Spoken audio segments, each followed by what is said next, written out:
Welcome back to The Best Beverage. I'm your host, as always, James Wharton. Appreciate you tuning in again this week. If you like this kind of stuff, music and spirits, please hit the like, hit the subscribe, comment. Tell me about your favorite spirits and your favorite music, and we'll continue on from there. Unfortunately, this episode is not going to be about my favorite spirits and my favorite music. It's going to be about disappointments I've had in spirits and music. Because everyone's had those things that they so look forward to or so want to try, and then they try them, and in at least half of it's not badly made. It's just not your forte, and the other side is just a mess, an absolute mess. I'm trying to be as nice as I can. Let's start with the spirit side. I make whiskey for a living. I work at Castle and Key. Yeah, I do the vodka and gin, but I also work on the 24 still, the smaller still, so we make whiskey. So I know a little bit about whiskey. I've enjoyed almost all whiskey. I mean, bourbon, make it. Rye whiskey, very nice. Canadian whiskey, a little light, but it's got its place. The Lincoln County method. Jack Daniels, they are what they are. Once again, tasty, I can appreciate for what it is. I enjoy it from now and then. Irish whiskey, very nice. Oh, I love that pot still method, especially when you start getting the aged up, like the 12-year Redbreast. Phenomenal stuff. And I do like Scotch. 3 out of the 4 of them I really enjoy. And we're talking single malt Scotch. So single malt means single distillery, all malt, pot still. Now there are 4 regions that this style of Scotch whiskey comes from. First one is my favorite, which is Speyside. Really enjoy Speyside. It's malty, a little floral, borderline sweet, just a delicate, nice drink. You go into the Highlands, which is kind of Speyside's part of originally, but they formed their own little area. A little more aggressive, not quite hints of smoke, but not really smoke. You got the Lowlands in Campbelltown. They really don't do too many single malts. I think there's 1 or 2 out there. They're okay. And then we're gonna go to, unfortunately, the area I'm disappointed in. And it's not that it's badly made. We're talking Islay and the Islands. And I have friends who really enjoy this style Scotch. People I really respect their palates, appreciate their taste in whiskey, and they always gush over these style whiskey. It's a disappointment that I can't get my head wrapped around it because it's an unbelievably quality product. It's a beautiful location. People fly all over the world to go to these little islands in the North Sea and see the stills where they're made, look out at the ocean. It's just a gorgeous area. There's no doubt. To make their style of Scotch, they continue to use peat to malt the barley. When you make barley, you trick it into growing, and part of the drying method is to keep it from continuing to grow and keep the good enzymes and flavors in there, is through heat, which, there's peat everywhere. It's cheap, let's use it. The problem with using peat is it leaves a phenolic, smoky quality that people love and gush over. I think it tastes like campfire and Band-Aids mixed. It just, In fact, I just get away, even when I opened it, the pour of that. Yes, American whiskey, okay, bourbon and rye is usually not on rocks. I find an all malt beverage, in my mind at least, it makes sense. I like a couple pieces of ice in it. I think it opens up for an all malt beverage. Don't know if that's chemically true, but in my mind it works. And yeah.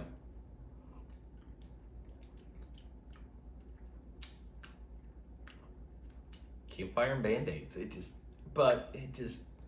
It's a disappointment because once again, there are several of my friends who really nerd out, love this style Scotch. It's a whole area that I just can't get into. So quite disappointed. And it's not in the product.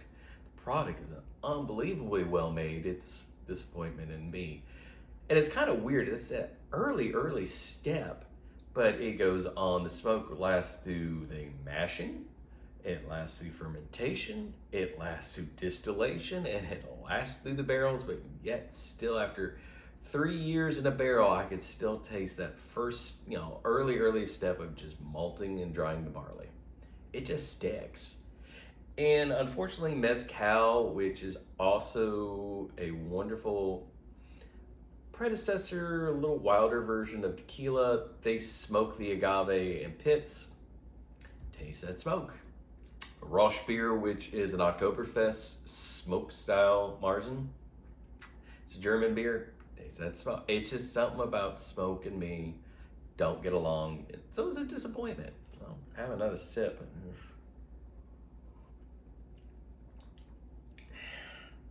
It's well made. It's a good Scotch. Just disappointing, aggravating. Kind of like the music selection. So this is going to kind of be like the Beach Boys. I'm not going to get into the history of Metallica, because if you don't know who Metallica is, I guess you're just watching this to see me gush about, the alcohol, because you certainly don't know music. Arguably one of the greatest metal bands, and without a debate, probably the most well-known metal band. It is definitely the gateway for casual people to get into metal and discover and find out more about metal. Good and bad. There are gatekeepers who are upset with them on it. I think a majority of their albums are great, and I think that's a wonderful introduction. I think there are several and this one is a disappointment. I bought it, put it in the CD player, and that shows how long ago that was, because it was 2003, and I'm like, yeah. And little caveat history. So Saint Anger was released in 2003. I enjoyed the earlier albums, Load and Reload. About second, multiple listens since. There are great tracks on those. It probably could have been a really good album if they just kind of sorted and just picked the best and kind of refined them a little better. They just had I Disappear for the Mission Impossible soundtrack come out before this release. Love that track. That track just gets me fired up. It's just great. So I was looking forward to Saint Anger, and I put it in, and it just, it's just disappointing. I would recommend you watch the documentary Some Kind of Monster that was released a year after, and it really explains the headspace for Metallica, the band, when they were making this album. It was not good. Their bass player, Jason, just left. He needed to. He replaced Cliff back in the day, which was awful. Rest in peace. Cliff was an amazing bass player. I don't think he was there long enough, but you just don't. You're always the next guy up. It's kind of rough. So he left just out of creative differences, couldn't go out and do his thing. The Lars and Hetfield were arguing more than normal. Bob Rock actually was the bass player on this album. It's the first three-piece. It was the last album he produced. Bob Rock, that is. It's just, I don't know how many times I've done multiple listens going back, because it's Metallica. They're Metallica, but the quality of this album is just bad. It sounds like a demo tape for anybody else, definitely for the quality of music they've put out before.